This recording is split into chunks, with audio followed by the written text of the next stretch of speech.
Good evening, everyone, and welcome to the Reds online church service. आप सबको हम welcome करते हैं रेड कलीसिया की ऑनलाइन चर्च सर्विस पे। परमेश्वर के वचन में लिखा गया है कि come let's sing together a new song, sing together to the Lord and let's sing together of all the marvelous things that he's done to us. So let's come together as a family today and sing praises to our God the Father Almighty. Let's remind him of how good he is. Let's remind him today of how marvelous his things are and how faithful he is to us. So church, let us come together. आइए हम साथ में मिलकर उनकी स्तुति आराधना करते हैं और उसके लिए मैं आराधना दल का स्वागत करती हूँ। Good evening, church. शुभ संध्या कलीसिया। The first month of 2021 has already passed by, 2021 का पहला महीना ऑलरेडी गुजर चुका है। and as each day passes by, we are getting closer to the day when our Lord Jesus will come and take us home. जैसे ही हर एक दिन गुजर रहा है, हम लोग वो दिन महान दिन के करीब पहुंच रहे हैं जब यीशु मसीह हमें फिर से लेने आएगा। I hope we are all ready, हमें आशा है कि हम सब लोग तैयार हैं। but if we are not, अगर हम सब लोग तैयार नहीं हैं, then this first song that we are taking is a call to worship.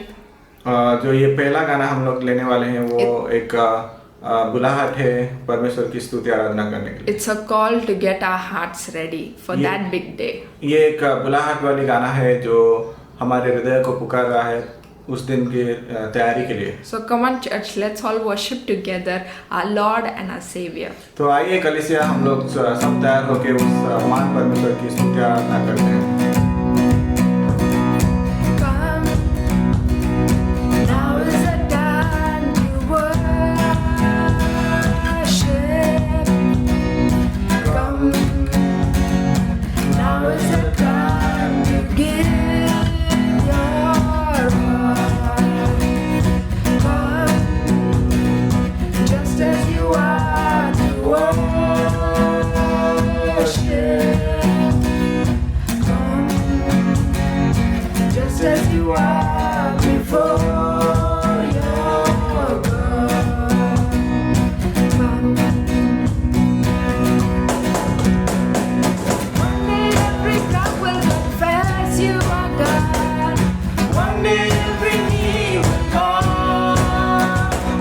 Still the greatest treasure remains for those who gladly choose you now. One day every tongue will confess you are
before our God. Come, come,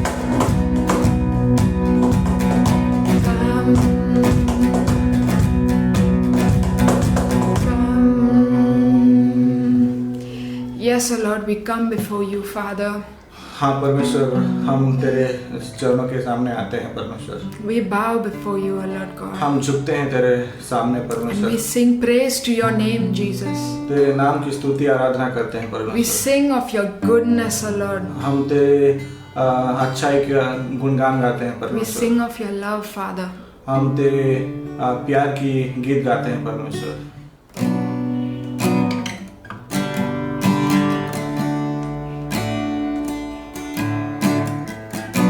ये कैसा प्यार है तेरा कि ऐसा तूने किया। तेरा प्राण दे दिया ताकि जीऊं मैं सदा। शैतान को हरा दिया, पापों को जड़ से उखाड़ दिया, मुझे घेर लिया नए गीत से। अब मैं जी उठा नई शक्ति से, पीछे नहीं मुड़ूंगा, हार नहीं मानूंगा, बढ़ता रहूंगा संग तेरे। पीछे नहीं मुड़ूंगा, हार नहीं मानूंगा, बढ़ता रहूंगा संग तेरे। मेरी ओर से लड़ेगा, कभी हाथ न छोड़ेगा, डर हटाकर बलिया, जीत तूने मुझे दिया। शैतान को हरा दिया, पापों को जड़ से उखाड़ दिया, मुझे घेर लिया नए गीत से। अब मैं जी उठा नई शक्ति से, पीछे नहीं मुड़ूंगा, हार नहीं मानूंगा, बढ़ता रहूंगा संग तेरे। पीछे नहीं मुड़ूंगा, हार नहीं मानूंगा, बढ़ता रहूंगा संग तेरे। कहना ही क्या है, खुदा मेरे पक्ष में, वो कौन अब मेरा विरोधी ठहरेगा। कहना ही क्या है, खुदा मेरे पक्ष में, तो कौन अब मेरा विरोधी ठहरेगा।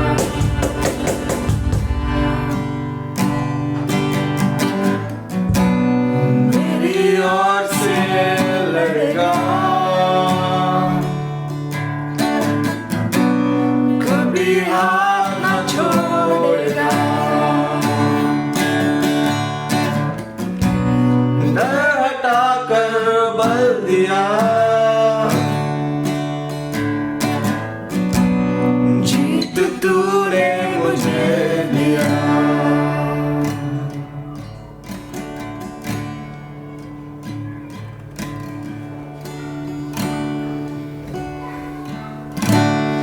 आदि में वो वचन तू ही था, परमेश्वर के साथ तेरी छिपी महिमा सृष्टि में हुआ यीशु में प्रकाश। कैसा सुंदर है वो नाम, अति सुंदर है वो नाम। वो नाम है प्रभु यीशु का। कैसा सुंदर है वो नाम, अनोखा है वो नाम। कैसा सुंदर है वो नाम यीशु का। आदि में वो वचन तू ही था, एक था परमेश्वर के साथ। तेरे छिपी महिमा सृष्टि में हुआ यीशु में प्रकाश। कैसा सुंदर है वो नाम, अति सुंदर है वो नाम है प्रभु यीशु का। कैसा सुंदर है वो नाम, अनोखा है वो नाम। कैसा सुंदर है वो नाम है यीशु का। कैसा सुंदर है वो नाम यीशु का। Yes, our Father, in the name of Jesus, it's beautiful. यीशु का नाम बहुत ही सुंदर है परमेश्वर। हम उसकी आराधना, स्तुति और प्रशंसा करते हैं परमेश्वर। We just bless that name of Father. We bless your name. हम तेरी महिमा करते हैं परमेश्वर इस समय के लिए, इस दिन के लिए, इस सभा के लिए। परमेश्वर तू अगुवाई कर, तू इस सभा में परमेश्वर तेरी उपस्थिति ला, ताकि हम परमेश्वर स्वर्ग की ओर देख के तुझे प्रणाम कर सके, तेरी आराधना कर सके परमेश्वर। हम ये समय को और आगे की हर एक चीज़ को तेरे हाथ में सौंपते हुए यीशु मसीह के नाम से मांगते हैं। धन्यवाद वर्शिप टीम का इस सुंदर समय के लिए। आइए हम आगे बढ़ते हैं अनाउंसमेंट्स की ओर। हमारी कलीसिया एक जोड़ी रिट्रीट आयोजन कर रही है, कपल्स रिट्रीट, जो फेब के महीने में होगा। उसके बारे में अगर आपको ज़्यादा जानकारी चाहिए, आप देवेश से या पास्टर टेरेन से संपर्क कर सकते हैं। और हफ्ते में कलीसिया मिल रही है प्रार्थना के लिए। अगर आपको इसमें हिस्सा लेना है, भाग लेना है, आप प्लीज़ हमसे संपर्क कर सकते हैं ज़्यादा जानकारी के लिए। और फेब के महीने में on 5th of Feb, that is a Friday, 8 से 9 बजे सुबह MTN ने एक प्रार्थना का आयोजन किया है ऑनलाइन माध्यम के द्वारा, जूम कॉल पर। तो सारी कलीसिया एक साथ जुड़कर हमारे देश के लिए प्रार्थना करेगी। और इसके बारे में ज़्यादा जानकारी के लिए हम हमारे चर्च के व्हाट्सएप ग्रुप पर उसका पैम्पलेट बांटेंगे। और आगे बढ़ते हुए चलिए हम जाते हैं वचन की ओर। और आज वचन बांटने के लिए हमारी साथ हमारी सुंदर दिव्या है, और उनको ट्रांसलेट करने के लिए देवेश है। तो आइए कलीसिया, हम उनकी स्वागत करेंगे और हमारे हृदय को तैयार करेंगे परमेश्वर की वचन को सुनने के लिए। Hi, welcome church. और सभी का स्वागत है कलीसिया। In fact, I'd like to welcome you to 2021. और आप सभी का 2021 साल में स्वागत है। We are in the second last day of the month of January. और हम ये जनवरी के महीने के जो है आखिरी 2 दिन बचे हुए अब। So I felt like welcoming you all because I don't know if the feeling of the new year is still there. और मुझे ऐसा लगा कि मैं आपका स्वागत करूं, क्योंकि नए साल में, क्योंकि मुझे नहीं पता कि अगर नए साल की अभी भी वो नए साल में आए हैं वैसी भावना है कि नहीं हमारे अंदर। Or I don't know whether to ask you if 2020 is still faded from all our lives. और मुझे नहीं पता कि जो 2020 साल जो गुजरा है वो अब भी निकल चुका है या अभी भी हम उसको पकड़ के रखे हैं। But irrespective of all that, I believe that 2021 began on a good note. और लेकिन इस सब के बावजूद मैं ये कहूंगा कि 2021 साल जो है वो उसकी शुरुआत अच्छी हुई है। People let go and they were in a celebratory mode, and everybody seemed to have made plans for the future. और मैंने लोगों को देखा जिन्होंने 2020 को अलविदा कहा और 2021 का स्वागत किया। कुछ प्लान्स भी बनाए, कुछ योजनाएं भी बनाए नए साल के लिए। Everyone was happy to enter 2021, which is great news. और बहुत सारे लोग जो है, सभी लोग जो है, या कहूंगा कि 2021 में आने के लिए बहुत खुश थे। And many are building their lives. In fact, probably most of us also are building our lives on doing better, making better changes, so that we have a better future. और कई लोग जो है, हम में से कई लोग जो है, बल्कि बहुत सारे लोग मैं कहूँगी कि एक योजना बना रहे हैं कि एक बेहतर 2021 हो, एक बेहतर भविष्य के लिए कार्य कर रहे हैं। Somehow 2020 brought us to a realization that we need to enjoy every moment and take care of our health and so much more. और 2020 साल ने हमें सिखाया है किस तरह हमें एक दूसरे से, परिवार वालों से, दोस्तों से प्यार करना चाहिए, अपने सेहत का ख्याल रखना चाहिए, और बहुत सारी चीजें हमने सीखी है। Maybe plan better. शायद ये भी सीखा हो कि किस तरह योजनाएं जो है वो सही तरीके से बननी चाहिए, so that nothing is shakeable or shaky.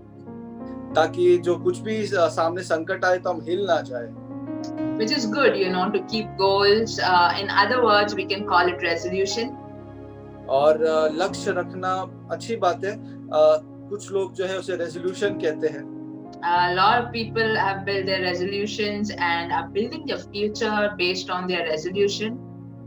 और बहुत सारे लोग जो है अपने भविष्य को बनाते हैं अपने लक्ष्य को मद्देनजर रखते हुए, and which is a good thing. और जो कि एक अच्छी बात है। Resolution is good because you're trying to make a change. और एक लक्ष्य रखना अच्छी बात है क्योंकि आप उसकी तरफ जब बढ़ते हो तो बदलाव की ओर बढ़ते हो, अच्छी बात है। And people really at least try hard to keep up to it, at least for the whole month of January, and we are in that place right now. और बहुत लोग साल की शुरुआत में कुछ लक्ष्य रखते हैं अपने सामने कि मुझे ये नए साल में करना है, कोशिश करते हैं कम से कम जनवरी के महीने तक तो वो उसे वहां तक सफल रहते ही है उसे पूरा करने में। So I think a lot of people might be feeling fulfilled because you're in the month of January, you're still in the fire of keeping and not breaking your resolution. और बहुत सारे लोग जो है खुश, अच्छा महसूस कर रहे होंगे क्योंकि 2021 का पहला महीना है, शुरुआत है कुछ नया करने का, और उसके प्रति हम बढ़ रहे हैं। सफलता से एक महीना गुजर रहा है तो खुशी होती है उस बात की। And in the whole thing, we are believing for the best. और इन सभी के बीच में हम सबसे अच्छी जो बात है उसके लिए विश्वास करते कि सबसे अच्छा हो। I, you, and I believe all of us should believe for the best. मैं, आप, हम सभी को जो है जो सबसे बढ़िया होता है उसी की उम्मीद रखनी चाहिए, उसी की आशा रखनी चाहिए। But in the midst of all this, in making up plans, considering uncertainty and all those things, और हम कई बार जो है हम योजना बनाते हैं, कुछ चीजें होती है जो बिना कहे आ जाती है, रुकावट की तरह संघर्ष होती है, तो इन सभी को मद्देनजर रखते हुए we should not forget that God is building our lives on the basis of restoration. हमें ये नहीं भूलना चाहिए कि परमेश्वर जो है हमारे जीवन को पुनर्स्थापन करने के लिए पूरा कार्य कर रहा है। So resolution and restoration have a lot to do in common. और पुनर्स्थापना होना या फिर कहूँगा उद्धार होना और साथ ही में परमेश्वर के कार्य का वो होते रहता है। उसी के साथ साथ हमारा जो लक्ष्य होता है जो हम नए साल का रखते हैं, दोनों मुझे लगता है काफी साथ में चलते हैं। The common thing between resolution and restoration is the plan. और जो हम लक्ष्य रखते हैं हमारे सामने और जो हमारे जीवन में पुनर्स्थापना होती है, मरम्मत होती है, उसके बीच में अगर कोई समान चीज होती है तो वो होती है योजना।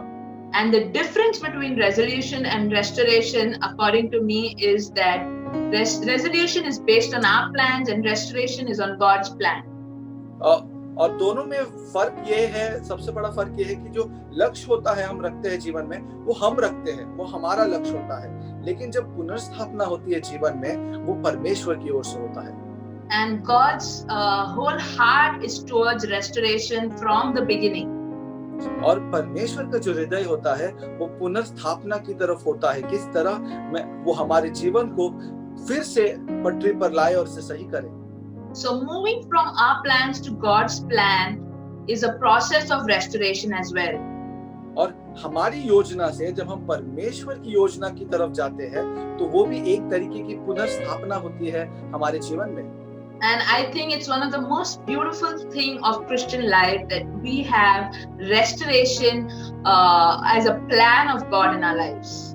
और बहुत खुशी होती है कि जो पुनर्स्थापना होती है वो एक मसीह जीवन का एक आधार है.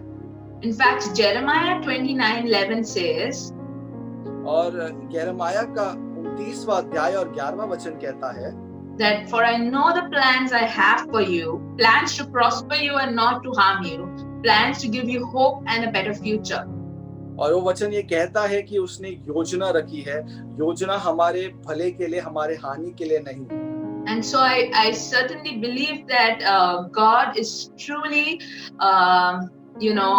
intended to restore His people in 2021. और इसीलिए मुझे ऐसा लगता है कि परमेश्वर 2021 साल में जो है अपने लोगों को पुनर्स्थापित करने वाला है. And the best thing to be where we have to be in 2021 is to be in God's plan. और कहाँ पे होना चाहिए हमें 2021 में, अगर सब मेरी बात मानो, सबसे अच्छी जगह होगी परमेश्वर की योजना में. And that is called restoration. और उसी को हम पुनर्स्थापना कहेंगे. But you can consider it as a victory that 2020 is over and 2021 is there and many are rejoicing over it. और हम जो है एक तरीके का विजय मना सकते हैं कि 2020 खत्म हो चुका है और 2021 आया है. कई लोग जश्न मना रहे हैं इसका. And even we are very happy about it. और हम भी बहुत खुश हैं इसके बारे में. But we cannot deny the fact that 2020 has taken a part of us away. लेकिन हम इस बात को नकार नहीं सकते कि 2020 ने जो है हमारे अंदर से कुछ ले गया है. So the idea of restoration is entering into God's plan. और जो पुनर्स्थापना की जो अगर हम बात कहें तो वो ये है कि हम परमेश्वर की योजना में प्रवेश करें. Not only entering in 2021 but also entering into God's plan of fullness for us. और केवल इतना नहीं कि हम 2020 के बाद 2021 साल में प्रवेश करें, लेकिन परमेश्वर की योजना में प्रवेश करें जिसमें संपूर्णता है. So we could be 30 days new in the new year or a year and more old in the pandemic.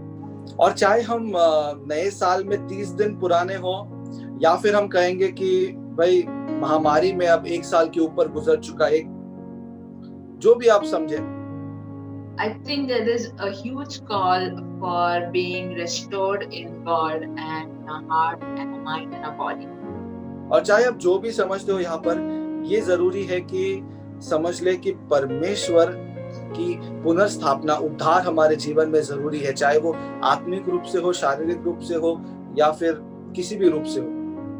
It's like living in the power of restoration. और ये एक तरीके से देखो तो पुनर्स्थापना की जो सामर्थ्य है उसमें हम जी रहे हैं.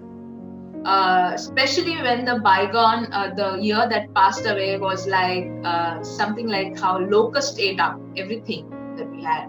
और 2020 साल एक ऐसा था जैसे मानो जो लोकस आया था और उससे सब खा गया था, उस तरीके से. And keeping that in mind, I feel that God's whole heart is intending towards His people and to move in people's life in a different manner and to get them back into a place of security in His presence. और मुझे ऐसा लगता है कि परमेश्वर का कार्य इस तरीके से है कि वो पुनर्स्थापना करना चाहते हैं लोगों के जीवन में. लोगों ने जो खोया है उसे फिर से वो लाना चाहते हैं उनके जीवन में, ताकि वो लोगों को एक ऐसी स्थान पर ले जाए जो बहुत ही अच्छी स्थान हो, जो परमेश्वर की योजना के अनुसार एक भले स्थान में हो। And we might have personally may not have experienced much big of a loss, और शायद हमने स्वयं रूप से शायद बहुत बड़ा नुकसान ना भी देखा हो, but the country, the nation, our beloveds, our loved ones, somewhere or the other, some people that we know around have gone through tough times. और भले हम स्वयं रूप से ज्यादा ना खोए हो, लेकिन मैं ये जरूर जानती हूँ कि देश के रूप में इस देश के लोगों ने, हम में से कई लोगों के प्रियजनों ने, जिन्हें हम जानते हैं, ने बहुत कुछ संघर्ष देखा है, बहुत कुछ खोया है। And that is what I feel like it becomes a part of us also, and it takes a part of us also. और हमें जो है उसका एक हिस्सा भी बनाती है, और हमें हमारे अंदर से एक हिस्सा ले भी जाती है।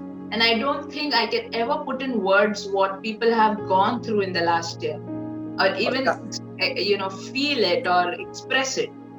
और शायद मैं ये शब्दों में बयान नहीं कर सकती जो संघर्ष लोग गुजरे हैं पिछले एक साल में, शायद इसे बयां करना बहुत ही मुश्किल है। But looking at God, I can understand that He must have been moved with compassion towards all of us, and the need, to secure His people, to restore His people, and to restore everything that His people have lost. और परमेश्वर का हृदय में यकीन से कह सकती हूँ कि दया से भरा हुआ होगा, जहाँ पर उनके हृदय में आया होगा कि वो अपने लोगों को फिर से उनके जीवन को पुनर्स्थापित करे, और जो कुछ खोया है वो फिर से उनके जीवन में नयापन निकले आए। I see my city alive again. मैं अपने शहर को फिर से जिंदा होते हुए देखती हूँ। And most of the time when we think that God is putting things together, it mostly comes across as financial stability. We think of financial stability more in those terms. और कई बार जो है हमारे जीवन में जब हम कहेंगे कि परमेश्वर स्थापित कर रहा है जीवन में, हमें सही कर रहा है, तो हमारे कई लोगों के लिए ऐसा लगता है कि एक आर्थिक स्थिति से अगर हम मजबूत बने तो एक तरीके से हम पुनर्स्थापित हो जाते हैं। So we feel that when we go to God, we may mostly ask for God to bring back that financial stability, and I think the whole world is striving for that. और कई बार जब हम भी परमेश्वर के सामने जब प्रार्थना करते हैं, तो हम प्रार्थना करते हैं परमेश्वर की तू पुनर्स्थापित कर दे कि एक आर्थिक जो स्थिति है वो मजबूत बने हमारे जीवन में। और मुझे लगता है पूरे विश्व भर में आज की तारीख में लोग जो है वो दुआ कर रहे हैं कि जो आर्थिक स्थिति है वो सही हो जाए। Because the major loss could have been also in the financial sector.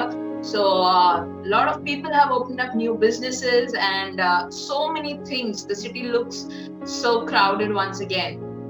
और अब हम देख रहे हैं कि दोबारा से जो है नए व्यवसाय शुरू हो रहे हैं, लोग नए व्यवसाय में घुस रहे हैं, चहल पहल हो रही है, ये शहर फिर से जिंदा हो रहा है। But there is something more than finances that we have lost inside of us. लेकिन मैं कहूँगा कि आर्थिक स्थिति से बढ़कर कुछ है हमारे जीवन के अंदर जो हमने खोया है।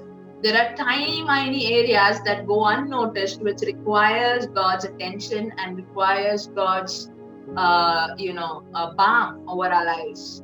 और हम में से कई लोगों के जीवन में छोटे मोटे ऐसे हिस्से हैं जहां पर हमें परमेश्वर की हाथ की जरूरत है, उसके उस बाम की जरूरत है। See, like if you lose a phone and just knowingly, unknowingly, it's like it's possible to buy a new phone. अगर हमारा फोन जो है वो गुम जाए तो ये संभव है कि हम दोबारा से एक नया फोन खरीद सके। But the loss in the middle is that the whole data, the whole storage, the memory, the contacts, the everything that we stored up, goes for a toss. और जब एक फोन घूमता है तो जैसे हमने कहा कि नया फोन खरीद सकते हैं, लेकिन सबसे बड़ा नुकसान यहाँ पर क्या है? फोन नहीं है, सबसे बड़ी नुकसान वो है कि फोन के अंदर जो हमारे प्रियजनों के नंबर थे, कुछ तस्वीरें थे, जो भी उसके अंदर डेटा था, जो इंफॉर्मेशन था, जो जानकारी थी फोन के अंदर हमने संभाल के रखी थी, जमा की थी, वो सब हो गया है। And so, you may think that you can buy a new phone and solve that problem, but it takes a lot of time and sometimes even beyond impossible to get some things back in your new phone. और कई बार जो है हम जब नया phone लेते हैं तो हम कोशिश करते हैं कि हम बैकअप ले और वो पुरानी चीजें को फिर से हम स्थापित करने की कोशिश करें फोन में, लेकिन फिर भी कुछ चीजें ऐसी हो जाती है जो गुम हो जाती है, वो हम नहीं पा पाते हैं नए फोन में। So just cracking up on this, I just feel like our lives are so dependent on phone that if a phone gets lost, we may even lose out on friends. और ऐसे अचानक से ख्याल आया मेरे मन में कि एक फोन कितना महत्वपूर्ण हो गया है कि अगर हम फोन गुम जाता है तो शायद फोन घूमने पे दोस्ती भी गुम हो सकती है। So yeah, and that's the kind of loss that our materialistic possessions are holding. और इस तरीके का जो है नुकसान हो सकता है जो शारीरिक रूप से हम जो चीजों को पकड़ के रखते हैं उसमें। But God is a God of restoring things that is beyond our understanding and beyond our imagination. लेकिन परमेश्वर जब पुनर्स्थापना करता है तो वो हमारे सोच से बढ़कर करता है, हम जो कल्पना भी नहीं कर सकते उससे बढ़कर करता है। In fact, I can calculate 2020 and we can just look back at 2020, but God wants to restore you all the things that probably you've lost in so many years back then. और परमेश्वर जो है केवल 2020 की पुनर्स्थापना नहीं करना चाहता आपके जीवन में, लेकिन बीते कई सालों में जो कुछ आपने खोया है उसकी एक पुनर्स्थापना करना चाहता है आपके जीवन में। And you and I may forget it, but I feel God never forgets it. आप और मैं शायद भूल सकते हैं लेकिन परमेश्वर नहीं भूलता। His heart is to give and give back. उसका जो हृदय है वो उसका हृदय है देने का हृदय है, वो देना चाहता है आपको वापस। His nature, his very nature is a restoring nature. उसका जो स्वभाव है वो स्वभाव ही स्थापना करने की है। And if we miss out on that, then we are missing out on a huge chunk of living in Christ. और अगर हम ये खो बैठते हैं ना तो मसीह में जीने का जो मजा है उसे हम खो रहे हैं। It's time to take back what the enemy stole from us, or what the past year or couple of years has stolen from us. और ये समय आ गया है कि हम फिर से उन चीज को ले ले जो शैतान ने हमसे लिया है, जो शत्रु ने हमसे छीना है, बीते सालों ने परिस्थिति ने हमसे छीना है, उसे वापस लेने की समय आ चुकी है। It's not only about money or lives, it's also about emotions, it's also about our joy, it's also about so many other things. ये केवल पैसा और जीवन के बारे में नहीं है, लेकिन उसके साथ जुड़े जो भावनाएं हैं, जो आपके सोच विचार है, जो आपके यादें हैं, उन सभी को वो फिर से स्थापित करना चाहता है। Fact that the past year has taken back from you, anything that has gone away from you inside your heart, your mind, your body, it's time to take it back. और जो कुछ भी गया है, आपसे लिया गया है, चाहे वो हृदय में, शरीर में, मन में, हर तरीके से वापस उसे लेने का समय आ चुका है। Can be your mind, your presence of mind, your peace, your loved ones, your family. And I specifically feel there is God wants to restore relationships. और चाहे वो आपका मन हो, आपके सोच विचार हो, आपके यादें हो, आपके प्रियजन हो, चाहे कुछ भी हो, उसे वापस लेना है। लेकिन मैं इस वक्त खास तौर से मुझे ऐसा लग रहा है कि परमेश्वर जो है वो रिश्तों को पुनर्स्थापित करने वाला है। Anyways, we'll come back to that again, but we probably want to give God our best. और इसकी तरफ हम आएंगे वापस, लेकिन हमें परमेश्वर को हमें अपना सबसे अच्छा उत्तम देना है। And that's our agenda in our mind. और यही जो है लक्ष्य होना चाहिए हमारे मन में। And we live for it, we want God to come in the best part of our lives so that it's beautiful. और हम चाहते हैं कि हमारे जीवन के सबसे उत्तम तरीके से परमेश्वर आए हमारे जीवन में और कार्य करे। But I want to tell you that God even wants to step in the most ugliest, dreadful, and stinking, and gone areas of your lives too. और परमेश्वर जो है वो आपके जीवन के हर एक क्षेत्र में घुसकर कार्य करना चाहते हैं, चाहे वो कितना ही गंदा क्यों ना हो, कितना ही बदबूदार क्यों ना हो, कितना ही घिनौना क्यों ना हो, परमेश्वर आपके जीवन में घुसकर आपके जीवन में वो कार्य करना चाहता है। The beauty of Jesus is like, unlike other people, he wants to come inside even of the worst areas of our lives. और यही परमेश्वर की सबसे सुंदर बात है कि जहाँ कोई नहीं घुसना चाहता है वहां पर परमेश्वर घुसकर कार्य करना चाहता है. And we might stop God, and not allow Him to work in those areas because it's not the best of us. It's not the most awful or aroma generating, area of our lives. So we just don't want Jesus to enter in those places. और कई बार जो हम परमेश्वर को अनुमति नहीं देते वहां पर कार्य करने के लिए, क्योंकि वो अच्छी जगह नहीं. हम जानते हैं कि हमारे जीवन का सबसे बुरा स्थान है वो, जहां पर हम नहीं चाहते कि कोई भी देखे उसे. And you can put a cover on it and bury it as much as possible. आप बहुत कोशिश करोगे कि उसे आप दफना दो, कहीं छुपा दो.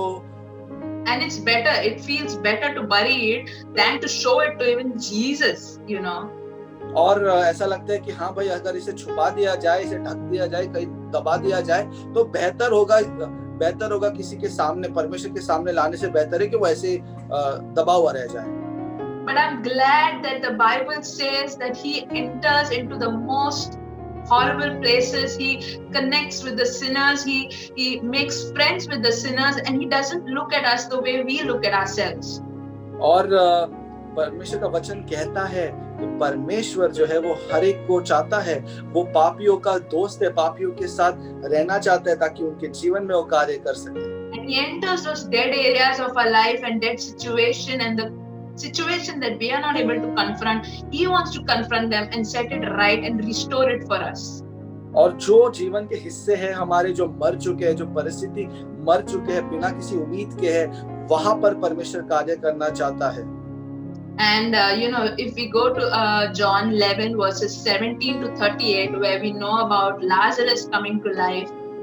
और यूहन्ना की 11वें अध्याय में जब हम देखेंगे, जहाँ पर लाजरस के बारे में कहा गया है, जहाँ पर वो जिंदा होता है. Probably know the whole story. You can read it back again. But Jesus goes there after 4 days after Lazarus is dead and gone.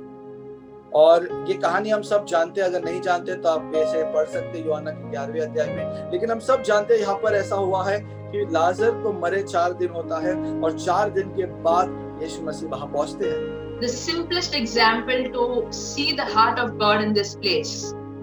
और यहाँ पर एक हम परमेश्वर की जो एकदम सरल सी हृदय है उसे हम देखते हैं. And He goes there after 4 days, knowing that He is dead, knowing that He is probably buried also. और यीशु मसीह वहां जाते हैं ये जानते हुए कि वो मर चुका है और उसे दफना दिया गया है. But He was looking forward for restoration. लेकिन यीशु मसीह उस इंतजार कर रहे थे वहां पर पुनर्स्थापना करने की. But people they were mourning over the death. और लोग जो है वहां पर शोक मना रहे हैं यहाँ पर लाजर के मृत्यु का. And when Jesus comes, people don't even want to let Him go near the tomb because it's been 4 days. और लोग तो अनुमति भी नहीं दे रहे यीशु मसीह को वहां पर जाने के लिए, कब्रिस्तान के वहां पर, क्योंकि वहां पर 4 दिन हो चुके हैं अब इसे मरे. So let's read from John chapter 11 verses 38 and 39. तो आइए हम यूहन्ना की किताब से पढ़ेंगे उसका 11वां अध्याय, उसका 38 और 39वां वचन. It says, Jesus once more deeply moved came to the tomb. It was a cave with a stone laid across the entrance. Take away the stone, he said. But Lord, said Martha, the sister of the dead man, by this time there is bad odor, for he has been there for 4 days. और यहाँ पर इस तरीके से लिखा हुआ है कि यीशु मन में फिर बहुत ही उदास होकर कब्र पर आया. वह एक गुफा थी और एक पत्थर उस पर धरा था. यीशु ने कहा, पत्थर को उठाओ. उस मरे हुए की बहन मार्था उससे कहने लगी, हे प्रभु, उसमें से अब तो दुर्गंध आती है, क्योंकि उसे मरे 4 दिन हो गए. I can imagine it because we cannot really stand a rat for dead days, a dead rat for 4 days. और मैं समझ सकती हूँ क्योंकि कल्पना कीजिए कि अगर एक मरा हुआ चूहा होगा तो उसकी बदबू हम 4 दिन तक नहीं झेल सकते. Forget about that, just think about every day that when you open your fridge and there's a stale food in your fridge and it looks stale, the look of it makes you throw it in the dustbin. We don't even get into tasting, or we don't even get into looking at it. और कई बार ऐसा होता है कि जब हम हमारे fridge को खोलते हैं और फ्रिज में हमारे सामने अगर कोई खाना दिखा हो जो खराब हो गया हो, दिख रहा है हमें खराब हो गया है, तो हम बदबू आने की इंतजार भी नहीं करते हैं, हम उस खाने को तुरंत ही फेंक देते हैं. So, here Mary, you can see that she doesn't want Jesus to even come close to the tomb. और यहाँ पर हम देख रहे हैं कि मरियम जो है वो नहीं चाहती कि यीशु मसीह जो है वो कब्र के पास भी आए. Here we can see that Mary doesn't want Jesus to even come close to the tomb. और यहाँ पर हम देख रहे हैं कि मरियम चाहती नहीं है कि यीशु मसीह कब्र के पास भी आए. And I think that's most of us, sometimes. और वो हम में से कई लोग होते हैं ऐसे जो ऐसे करते हैं. We don't want Jesus to come close to those areas, because it's not only dead, but it's dead for 4 days. It's stinking, it's awful to see, and plus it's impossible. और हम में से कई लोग जो है यीशु मसीह को हमारे जीवन के उस क्षेत्र पे के पास आने के लिए भी मना करते हैं जो मर गया हो, जो बदबूदार हो, जो गंध से भरा हुआ हो. Mary is desperately waiting for Jesus, but when the point comes when Jesus really arrives, she doesn't even want him to go close to Jesus, close to the tomb. और मरियम शायद ही इंतजार कर रही कि कब यीशु मसीह आएंगे और कार्य करेंगे, लेकिन जब वो आते हैं तो उस वक्त मरियम नहीं चाहती कि अब यीशु मसीह उस कब्र के पास भी जाए. Nobody wants to see a stinking dead body. और कोई भी नहीं चाहता कि एक मरे हुए बदबूदार शरीर को कोई देखे. I don't think even Mary wanted to see it. मुझे लगता है शायद मरियम स्वयं नहीं देखना चाहती थी. But Jesus was more interested in getting inside the tomb and getting Lazarus up. लेकिन यीशु मसीह की दिलचस्पी इसी में थी कि वो उस कब्र में जाए और लाजरस को फिर से जिंदा कर दे. A place where none of us or no one we know would want to be. एक ऐसे स्थान जहाँ पर हम में से कोई भी ना होना चाहेगा. And I'm glad that Jesus comes into those areas of our life even today. और मैं बहुत ही खुशी होती है मुझे इस बात को जानते हुए कि यीशु मसीह आज भी हमारे जीवन के ऐसे हिस्सों में आना चाहते हैं. In fact, Mary thought that if he would have come 4 days earlier, there would be healing. और शायद मरियम सोचती थी कि अगर यीशु मसीह 4 दिन पहले आते तो शायद कोई चंगाई होती वहां पर. Yeah, and sometimes, just like Mary, we are looking for the solution of our problems and not restoration. और कई बार हम मरियम की तरह कार्य करते हैं जहाँ पर हम परिस्थिति का हल ढूंढते हैं, समस्या का हल कैसे होगा वो ढूंढते हैं, ना कि उसमें किस तरीके से पुनर्स्थापना होगी. We forget that Jesus is the one who resurrected and he is the restoring God also. हम ये बात भूल जाते हैं कि यीशु मसीह स्वयं मृत्यु से फिर से जी उठे थे. वो पुनर्स्थापना करने की शक्ति रखते हैं और पुनर्स्थापना करते हैं. So even in the areas where you don't want to look into, today God is willing to look into and restore those areas as well. और आपके जीवन के उन हिस्सों में जहाँ पर आप स्वयं नहीं देखना चाहते, वहां पर यीशु मसीह देखना चाहते हैं, पुनर्स्थापना करना चाहते हैं, कार्य करना चाहते हैं. He is so full of compassion and restoration that his walk in the gospel, portrayed his restoration power. और उसका जो सामर्थ्य है वो हमें दिखता है किस तरीके से उसके अंदर ही वो पुनर्स्थापना की शक्ति भरी हुई है. When he walked his life on earth in the Gospels, it said that wherever he went, he restored the sick, the deaf, the blind could see. The people who are sick for 12 years got healed. और हम देखते हैं वचन में भी जिस तरीके से यीशु मसीह ने कार्य किया, वो जहां पे भी जाते थे वहां पर पुनर्स्थापना करते थे, चंगाई करते थे, अंधे को फिर से देखने देते थे, जो लंगड़ा होता था फिर से चलने लगता था. अनेक प्रकार के चिन्ह चमत्कार हमने देखे किस तरीके से परमेश्वर यीशु मसीह जो है वो पुनर्स्थापना कर रहे हैं जीवनों में. Whether somebody was bleeding for 12 years or whether somebody could not walk for 38 years. और चाहे वो कई सालों से रक्त बह रहा हो या फिर कोई हो जो कई साल से चल नहीं पा रहा हो. He restored them all. यीशु मसीह ने उन्हें पुनर्स्थापन किया. And even when he walked through the journey of his life, और जब वो उनके जीवन के सफर में भी चल रहे थे, there's one story where he just sees a widow and his dead son being carried on, and they're weeping, and he just goes and brings him back to life. और हम देखते वो भी कहानी जहाँ पर एक विधवा होती है जो रो रही है अपने बेटे के मृत्यु पर, और यीशु मसीह जाके उसके बेटे को फिर से जिंदा कर देता है. He probably just saw it across him. और शायद उसने केवल उसकी नजर गई होगी कि ऐसा कुछ हो रहा है वहां पर सामने.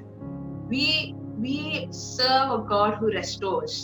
हम एक ऐसे परमेश्वर की सेवा करते हैं जो पुनर्स्थापन करता है चीजों को. And today he's willing to enter every area of our life. और वो हमारे जीवन के हर एक क्षेत्र में घुसने के लिए तैयार है. It's beautiful and really great to give the best to the Lord. और ये बहुत ही बढ़िया होता है जब हम हमसे अपना सबसे बढ़िया जो है उत्तम है वो परमेश्वर को दे.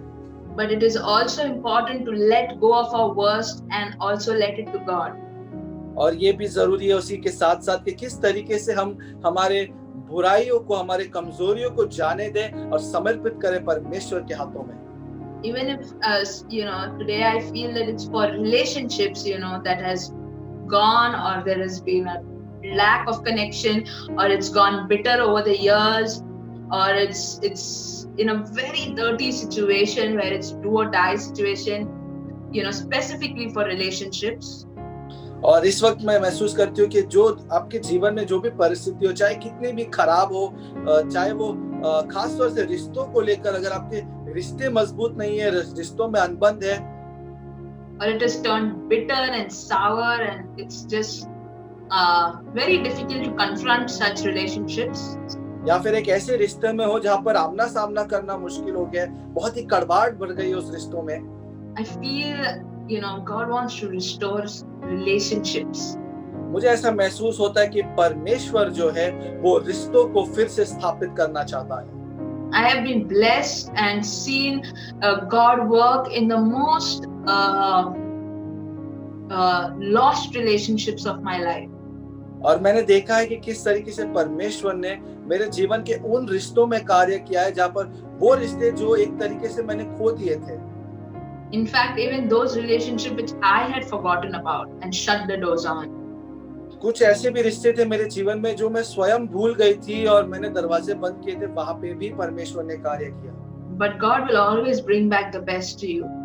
लेकिन क्योंकि परमेश्वर जो है वो हमेशा सबसे उत्तम जो होगा उसे वापस ले आएगा आपके जीवन में. And his restoration doesn't only mean that he will give you back who you were, but just like my husband says, he will give you much better things in the future.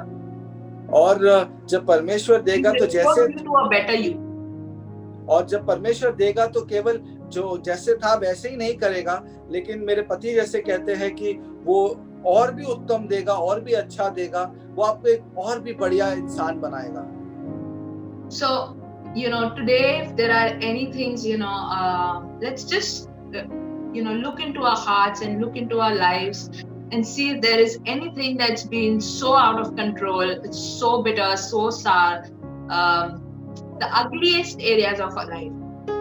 और अब हम हमारे जीवन के उस क्षेत्रों में झांक कर देखेंगे जो शायद ही सबसे गंदी जगह होगी, जो एकदम कड़वाहट से भरी होगी, गंध से भरी होगी, शायद बहुत सबसे घिनौना हिस्सा हो सकता है वो हमारे जीवन का.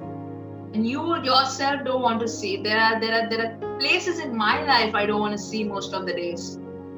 और शायद वो ऐसी जगह है जहाँ पर आप नहीं देखना चाहते, क्योंकि मेरे जीवन में भी ऐसे क्षेत्र है जहाँ पर मैं बिल्कुल वहाँ पर नजर भी नहीं मारना चाहती. And God is reminding you and me to enter this place of restoration in 2021 and build a future and life in the plans of God.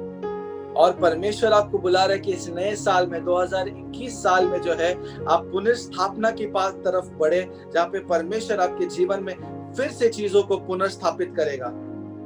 And it's not about what you and I can do. और ये आप और मैं क्या कर सकते हैं उसके बारे में नहीं है ये. So it's not about resolution of how better you can do and what best you can give. ये उसके बारे में नहीं है कि क्या सबसे उत्तम आप कर सकते हैं या सबसे उत्तम क्या दे सकते हैं. This is about what God can give you best and how God can take away the worst from you. और ये उसके बारे में कि किस तरीके से परमेश्वर जो है सबसे उत्तम कर सकता है आपके जीवन में और सबसे खराब जो है उसे निकाल ले जा सकता है। He knows the best for you. वो सबसे उत्तम जानता है आपके लिए। So let us all bring our lives before Jesus, who died on the cross and rose again, so we can live in the power of resurrection and restoration. और हम उसका स्वागत करेंगे यीशु मसीह का हमारे जीवनों में, ताकि उसकी जो पुनर्स्थापना की जो शक्ति है उसके साथ हम जी सके। Let us not compare God to any other person that we have in our lives or we've seen who totally rejects the bad and the ugly in you. और यीशु मसीह की तुलना हम किसी इंसान के साथ नहीं कर सकते जो आपके जीवन में सब खराब चीजों को देखता है और आपको खराब समझता हो। Because he is interested even in the worst of you as much he is interested in the best of you. क्योंकि परमेश्वर आपके बुराइयों में भी दिलचस्पी रखता है जितना ही आपके अच्छाइयों में वो दिलचस्पी रखता है। He wants to restore you back to वो your best. आपके सबसे उत्तम स्थान पे वो आपको पुनर्स्थापना करना चाहता है आपकी। And you know it's about doing it every day. और ये उसके बारे में कि वो किस तरीके से हम रोज इसे कर सके। So we just want to thank God right now.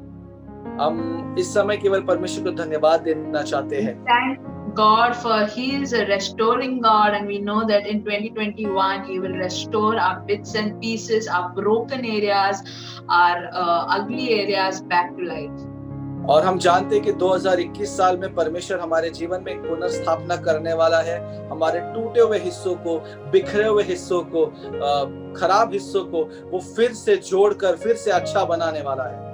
He will enter into the coffins of our life and He will restore the places which has been stinking for years together. और हमारे जीवन के उन क्षेत्रों में वो घुसने वाला है जहाँ पर वो क्षेत्र जो मर गए हैं, जो बदबूदार हो गए हैं, वहां पर जाकर परमेश्वर पुनर्स्थापना करने वाला है। He wants to restore back your dreams. वो आपके सपनों को फिर से पुनर्स्थापित करना चाहता है। Your joy, your vision, आपकी खुशी, आपका दर्शन and your relationships, और आपके रिश्ते and so much more. और बहुत कुछ। So in this time, let us just thank God for His power of resurrection, and we will submit it into His hands. और हम इस वक्त धन्यवाद देते हैं परमेश्वर को उसकी पुनर्स्थापना की सामर्थ के लिए और उसके हाथों में समर्पित करते हैं सभी चीजों को।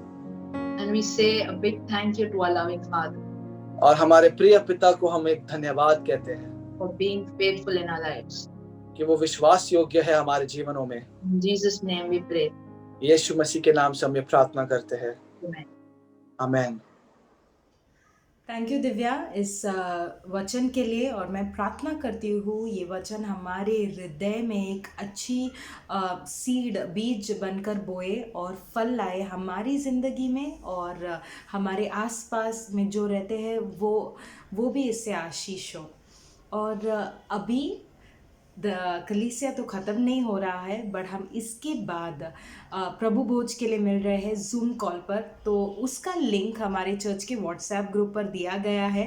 प्लीज़ उसे क्लिक कीजिए और हमारे साथ फेलोशिप कीजिए और प्रभु भोज में हिस्सा लीजिए। और thank you everyone for being a part of this church service. If you liked our video, please click on the like button, comment and share with your friends and family, and do not forget to subscribe to our channel. And thank you for watching. Let's see you all next week again, Saturday 7 o'clock. Bye.